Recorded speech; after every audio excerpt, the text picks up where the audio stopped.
नमस्कार. सायली आणि कुसुमताई घरी परत आल्यामुळे अर्जुन खूपच खुश असतो. तर इकडे प्रिया आणि अस्मिता मधुभाऊंच्या घरी आलेले असतात. जेव्हा प्रिया सायलीला समोर बघते, तेव्हा मात्र तिला खूप मोठा धक्का बसतो. प्रिया लगेच सायलीला म्हणते, "तू तू परत का आलीस? तू तर कोल्हापूरला जाणार होतीस. तुला हे मधुभाऊ कायमचे कोल्हापूरला पाठवणार होते. मग तू परत इथे का आलीस? अगं बाई, जा ना इथून. माझ्या आयुष्यातून लुडबुड करू नकोस. जेवढी लुडबुड करायची होती तेवढी केलीस. आता कायमची आमच्या आयुष्यातून निघून जा."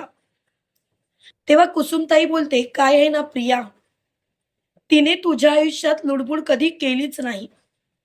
तिच्या आयुष्यात जर का लुडबुड कुणी केली असेल, तर ती लुडबुड तू करतेस. खरं सांगायचं तर मला तुझ्या या गोष्टीचा खूप त्रास व्हायला लागलाय. कारण काही झालं तरी तुझ्यासारख्या मूर्ख मुलीला कोणीही समजावू शकत नाही. कितीही समजवण्याचा प्रयत्न केला तरी सुद्धा तू मूर्खासारखीच वागणार.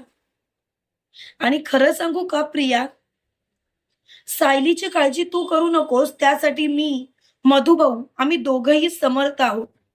त्यासाठी तिने कुठे राहायचं, कुठे नाही, यासाठी तिला उपदेश देण्यासाठी तुला इथे यायची गरज नाही." तेव्हा लगेच अस्मिता बोलते, "काय आहे ना कुसुम, तुला वाटत असेल ग या सायलीने इथे राहावं, पण मला मात्र असंच वाटतंय की हिने लवकरात लवकर इथून निघून जावं, जेणेकरून आमच्या अर्जुनच्या आयुष्यातून हे वादळ कायमचं निघून जाईल आणि आम्हाला सुद्धा आमच्या अर्जुनचं लग्न दुसऱ्याशी लावता येईल. म्हणजे कुणाशी, तर आमच्या तन्वीशी." तेव्हा कुसुम बोलते, "काय आहे ना अस्मिता, तू खरंच अर्जुन सरांची बहीण आहेस म्हणून मी शांत आहे, नाहीतर तुझं मुस्काट फोडलं असतं. स्वतःच्या भावाचं सुख कशात आहे ते सुद्धा तुला नीट ओळखता येत नाही. तुझं आपलं एकच, ते म्हणजे काही झालं तरी स्वतःचं तेच खरं करणं. म्हणून तर तू तुझा संसार सुद्धा टिकवला नाहीस. स्वतःचं सासर सोडून तू माहेरी पडलेली असतेस." तेव्हा मात्र अस्मिताला खूपच राग येतो आणि तेवढ्यात सायली बोलते, "कुसुमताई प्लीज, प्लीज आता मला वाद नको, जरा शांत राहाल का सर्व?" तेव्हा लगेच अस्मिता बोलते, "खरं तर वाद करायला तूच प्रवृत्त करतेस.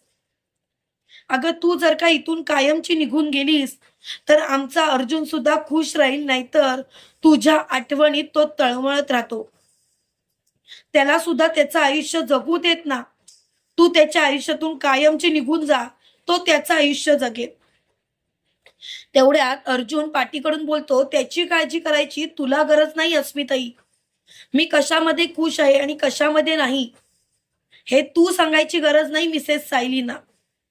कारण मिसेस सायलीना पूर्णपणे माहिती आहे, मी त्यांच्या सोबत खुश आहे आणि कायम त्यांच्या सोबतच खुश राहणार.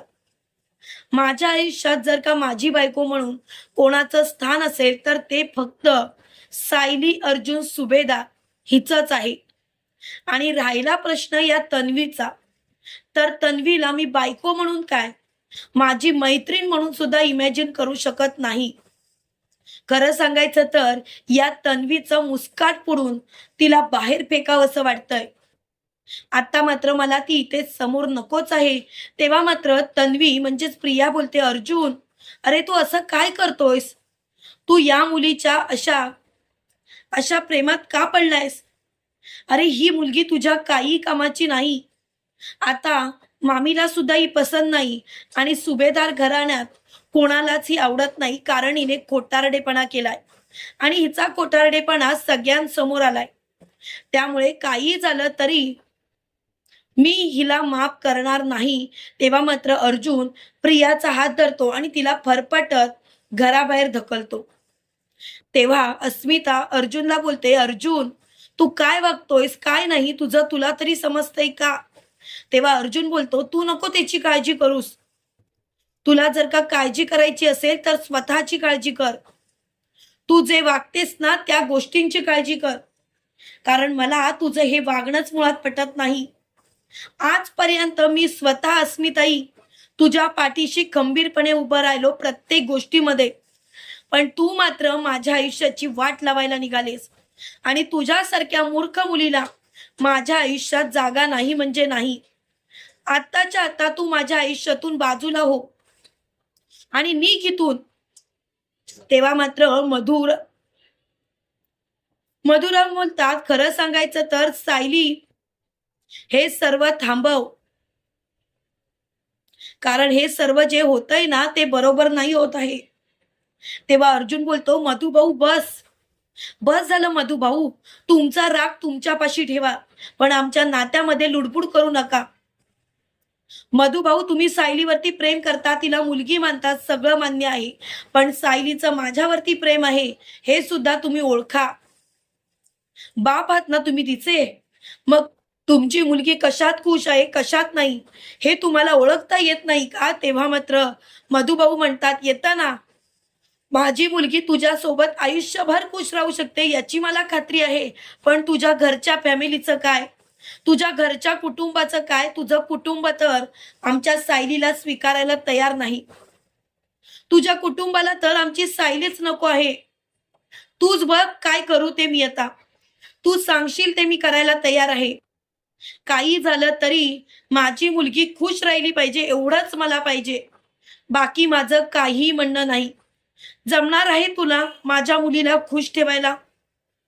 अर्जुन, तू एक वेळ ठेवशील, पण ही प्रिया, ही अस्मिता, कल्पनाताई, पूर्णा आजी, हे सर्वजण तर आमच्या सायलीचा तिरस्कार करतात. तेव्हा अर्जुन मधुभाऊंना बोलतो, मधुभाऊ, एक गोष्ट लक्षात ठेवा, प्रत्येक गोष्ट मिळवण्यासाठी समोर असलेल्या प्रॉब्लेम्सना तोंड द्यावंच लागतं आणि त्या प्रॉब्लेम्सना मी तोंड देणार. मी शांत नाही बसणार. जोपर्यंत मी त्या प्रॉब्लेम्सना तोंड देत नाही तोपर्यंत मी शांत बसत नाहीच. पण तुम्ही मात्र एक गोष्ट लक्षात ठेवा मधुभाऊ, काही झालं तरी लवकरात लवकर मी स्वतः सुद्धा सायलीला या घरातून तिकडे नेणार. आणि तो गुडघ्यावर बसतो आणि मधुभाऊंच्या समोर सायलीला प्रपोज करतो. तेव्हा सायली अर्जुनच्या प्रपोजरला होकार देते आणि सर्वांच्या देखत त्याला मिठी सुद्धा मारते. ते बघून मात्र मधुभाऊ खुश होतात, कुसुमताईला सुद्धा आनंद होतो. त्याच वेळेला तन्वी मोठ्याने ओरडते, अर्जुन काय चाललंय तुझं? अरे तू जे वागतोयस, तू जे करतोयस ते जर मामीला कळलं तर काय होईल? मामीचा विश्वासघात करतोयस तू. तेव्हा मात्र अर्जुन बोलतो, हे जे तुम्ही पाहिलं हे जाऊन जर का तुम्ही घरी सांगितलं ना तर तन्वी, तुझी तर मी वाट लावेनच, पण अस्मिताई, तुला मात्र तुझ्या बोजा बिस्तरा गुंडाळून तुझ्या सासरी पाठवून देईल. तेव्हा मात्र अस्मिताचा चांगलाच गोंधळ उडालेला असतो. तुम्हाला काय वाटतं मित्रांनो, खरोखर अर्जुन आणि सायली सर्वांची मनं जिंकू शकतील का? कमेंट करून नक्की कळवा. आणि असेच मालिकेंचे नवनवीन अपडेट पाहण्यासाठी व्हिडिओला लाईक आणि चॅनलला सबस्क्राईब करायला विसरू नका. थँक्यू.